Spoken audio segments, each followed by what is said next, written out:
আজকের গল্পের নাম ভাতের থালা।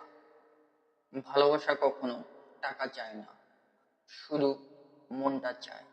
বাড়িতে নতুন চাকর নেওয়া হয়েছে। নাম তার মুন্নি। বয়স খুব বেশি না, হবে হয়তোবা 10 থেকে 11। দিনভর কাজ করে, মুখে একটাও অভিযোগ নেই। শুধু শুধু দুপুরে যখন খাবার দেওয়া হয়, মেয়েটা থালায় একটাও মাছ বা মাংস নেয় না। বাসার বৌদি একদিন জিজ্ঞেস করলো, তুমি কি এগুলো খাও না?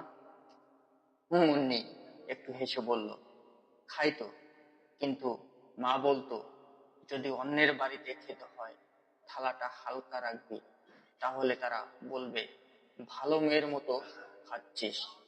বৌদি স্তম্ভ হয়ে যায়। এতটুকু মেয়ে এত পরিণত কথা বলে কিভাবে? এরপর দিন গড়ায়।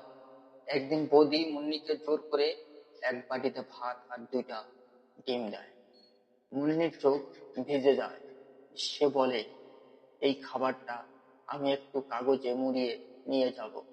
মা অনেক দিন ধরে ডিম খায়নি। বৌদি অবাক হয়ে জানে মা অসুস্থ। মুন্নি দিনে কাজ করে আর রাতে মায়ের মুখে খাবার তুলে দেয়। পরের দিন থেকে নিয়ম বদলায়। মুন্নির জন্য আলাদা থালা সাজানো হয়। এক থালায় মুন্নির, আর এক থালায় মুন্নির মায়ের জন্য। বহুদিন পর একদিন মুন্নি খালি হাতে ফেরে। বৌদি জিজ্ঞেস করে, আজ কাগজে খাবার নিলে না? মুন্নি ধীরে ধীরে বলে, মা আর নেই, কাল রাতেই চলে গেল। সেদিন থেকে ওই থালাটা আর কেউ নেয় না। কিন্তু বৌদি প্রতিদিন রান্নার শেষে একটা থালায় খাবার সাজিয়ে জানালার পাশে রেখে দেয়। কারণ কিছু কিছু ভালোবাসা চলে গেলেও ফিরে আসে, হয় স্মৃতিতে, নয়তো জানালার ধারে এক থালায়।